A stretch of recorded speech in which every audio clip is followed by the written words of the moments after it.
नरेंद्र मोदी इस वक्त एक रैली को संबोधित कर रहे हैं। सीधे आपको लेकर चलते हैं नरेंद्र मोदी की उस रैली में जहां वो भाषण दे रहे हैं।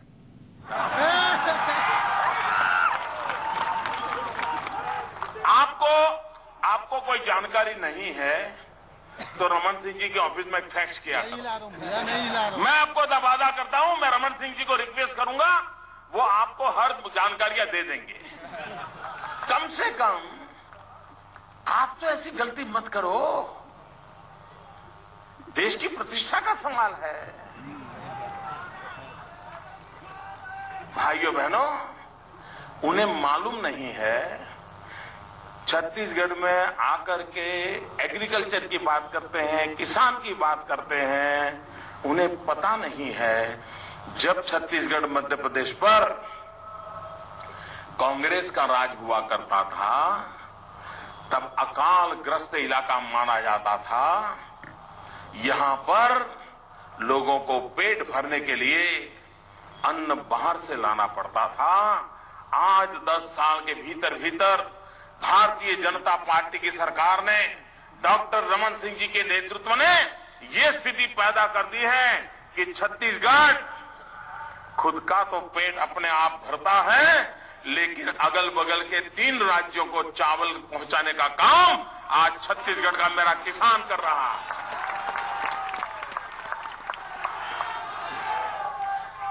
और मैडम सोनिया जी,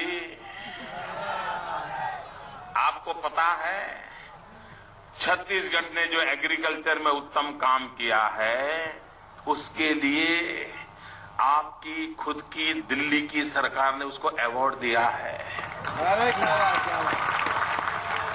प्रधानमंत्री ने अवार्ड दिया है।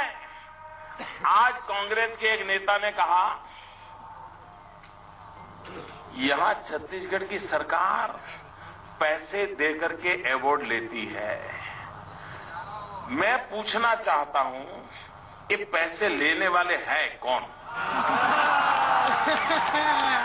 ये साफ करो भाई, ये पक्का करो, क्या प्रधानमंत्री ने अवार्ड दिया तो पैसा किसने लिया?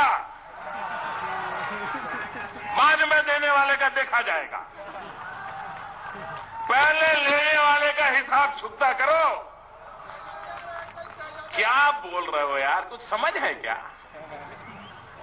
कुछ तो दिमाग उपयोग करो यार। लेकिन अभी कांग्रेस एक ही काम में लगी, उनको कोई काम नहीं है, या तो मोदी को खोजो या सोना खोजो।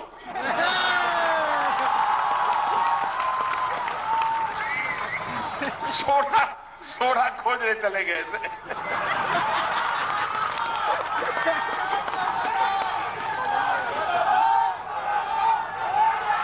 अरे भारत की मिट्टी में सोना है, हिंदुस्तान के नौजवान के पसीने में सोना है। दम चाहिए, हिंदुस्तान के नौजवान के पसीने की कीमत समझो, भारत की मिट्टी का मूल्य समझो। ये देश सोने की चिड़िया हुआ करता था, आपने उसको लूट लिया, तबाह कर दिया है। भाइयों बहनों, हमारे देश के वित्त मंत्री बीच में विदेश गए थे। इनका ज्ञान देखो, इतिहास का ज्ञान देखो, भूगोल का ज्ञान देखो, भारत के प्रति मान सम्मान का भाव देखो। ये विदेश गए थे, वहां पर उन्होंने कहा भारत तो 5000 साल से गरीब है। ये हमारे देश के नेता बोल के आए हैं। ये मैंने कहा ये मीडिया वालों की कृपा है, उनको अभी तक किसी ने सवाल पूछा नहीं, बच गए। भाइयों बहनों, कोई मुझे बताए, क्या ये देश राम के जमाने में गरीब था? नहीं। कृष्ण के जमाने में गरीब था? नहीं। ये देश को सोना की चिड़िया कहते थे। यहाँ पर मोहनजोदड़ो की संस्कृति थी। यहाँ गंगा यमुना के विशाल प्रदेश विकसित थे।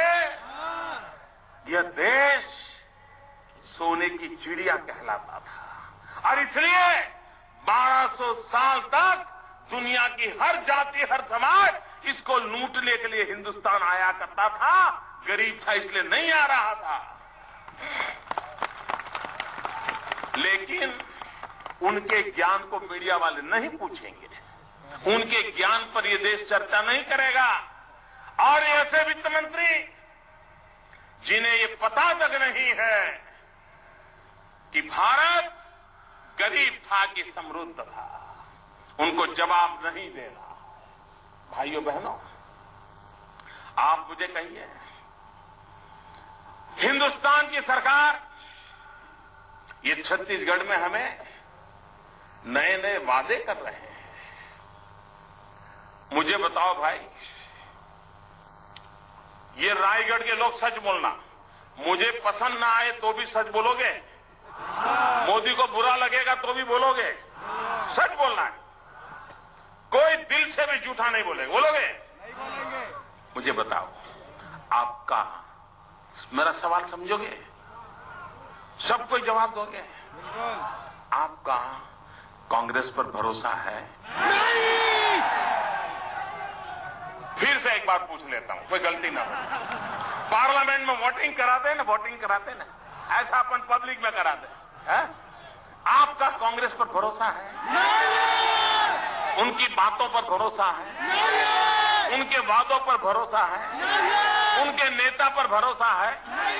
उनकी नीतियों पर भरोसा है? उनकी नीयत पे भरोसा है?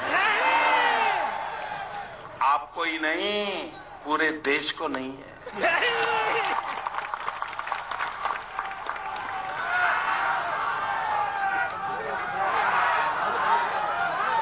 आप बताइए मुझे, और कैसे बौखला गए हैं मित्रों, कैसे बौखला गए हैं। आजकल यूपीए के नेता बयान दे रहे हैं कि चाय बेचने वाला प्रधानमंत्री नहीं हो सकता है। ये यूपीए के नेता बोल रहे हैं, चाय बेचने वाला प्रधानमंत्री नहीं हो सकता है। मैं पूछना चाहता हूं, भाइयों बहनों, आप मुझे जवाब दीजिए। मैं कहना चाहता हूं, चाय बेचने वाला प्रधानमंत्री हो या न हो, वो तो देश की जनता तय करेगी। लेकिन मैं पूछना चाहता हूं, देश बेचने वाले प्रधानमंत्री होने चाहिए क्या? देश बेचने वाले देश पर राज करने चाहिए क्या? भाइयों बहनों, देश बेचने वालों से अच्छा होता है चाय बेचने वाला अच्छा होता है।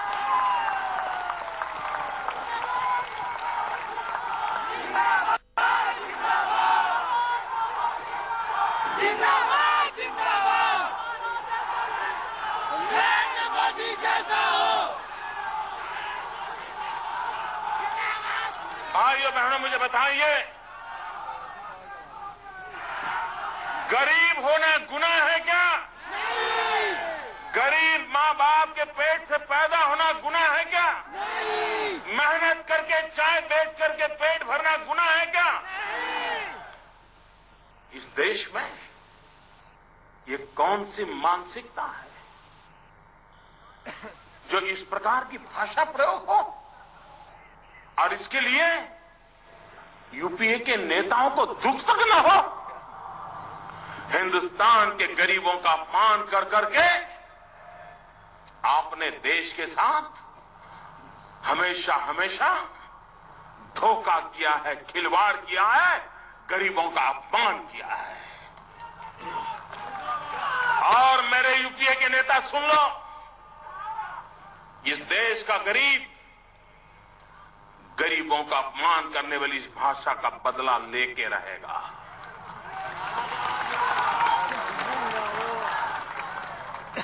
ये भाषा देश पर नहीं चलती है।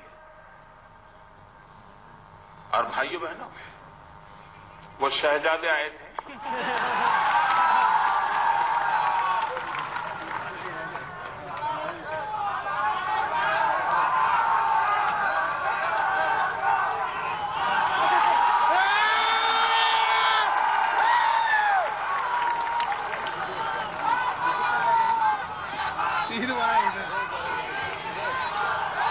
आजकल कांग्रेस के लोग कहते हैं शहजादे कहते हैं मुझे व्यवस्था बदलनी है। भैया मुझे बताइए, इस देश में 60 साल तक राज किसने किया? मुझे बताइए, 60 साल तक इस देश पर राज किसने किया? जरा जोर से बताइए, किसने राज किया? किसने राज किया? हिंदुस्तान में 60 साल तक ये जो व्यवस्थाएं हैं, ये व्यवस्थाएं किसने बनाई? ये व्यवस्थाएं किसने बनाई? ये कौन ढोल पीट रहा है भाई?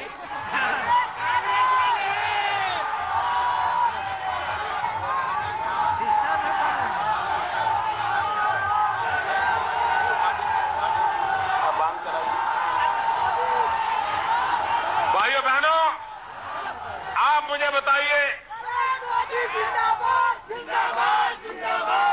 आप मुझे बताइए, पिछले 60 साल में हिंदुस्तान में भिन्न भिन्न प्रकार की व्यवस्थाएं किसने बनाई? किसकी सरकार थी? बनाने वाले कौन थे? अच्छा, इसको बिगाड़ी किसने? बिगाड़ी आपने बिगाड़ी है क्या? आपको बिगाड़ने का मौका मिला है क्या? आपका बिगाड़ने का इरादा था क्या? तो व्यवस्थाएं बनाई किसने? जवाब दो दोस्तों, देश सुनता है आपको। मुझे बताइए, व्यवस्थाएं बनाई किसने? बिगाड़ी किसने? गुनहगार कौन? और बनाने वालों के मुखिया कौन थे? शाहजादे, ये व्यवस्था बनाने वाले आपके पूज्य पिताश्री थे, राजीव गांधी, आपकी दादी माँ थी, आपके नाना श्री थे। उन्होंने ये व्यवस्थाएं बनाई और उन्होंने ही इन व्यवस्थाओं को बिगाड़ा। क्यों बिगाड़ा? अपने फायदे के लिए कांग्रेस ने हमेशा हमेशा व्यवस्थाओं को बर्बाद किया, बिगाड़ा, दुरुपयोग किया। और अब उनको पता चला है, अब उनको इन व्यवस्थाओं से गाड़ी नहीं चलेगी। अब कुछ पाना है, लेना है, बनना है, तो अब ये पुरानी व्यवस्था काम नहीं आएगी। और इसलिए अब जाने की बारी आई है तो व्यवस्था को हटाने की बात कर रहे हैं। भाइयों बहनों, इस देश की व्यवस्थाएं बिगाड़ने, बर्बाद करने का पाप उनका है। आप मुझे कहिए, हिंदुस्तान में पंडित नेहरू के जमाने से लाइसेंस राज कौन लाया? हर चीज में सरकार का अड़ंगा हो, ऐसा काम किसने किया? और फिर कांग्रेस को लगा कि ये हम 45 साल तक गलत चले, तो फिर बोले रिफॉर्म करो। पहले बिगाड़ा, लोगों की आंख में धूल बनाकर डाल करके वोट ले लिया। फिर कहते हैं रिफॉर्म करो, रिफॉर्म के नाम पर वोट लिए। अब कहते हैं व्यवस्था बदलो, व्यवस्था के नाम पर वोट दो। भाइयों बहनों, इनको न देश की चिंता है, न इस देश के भविष्य की चिंता है, न इनको गांव गरीब किसान की चिंता है। उनको अगर चिंता है तो सिर्फ उनकी कुर्सी की चिंता है। और इसलिए वो सारी व्यवस्थाएं वो चाहते हैं जो उनकी कुर्सी को सलामत रखे। और इसलिए मेरे भाइयों बहनों, उनके इस भ्रम में आने की जरूरत नहीं है।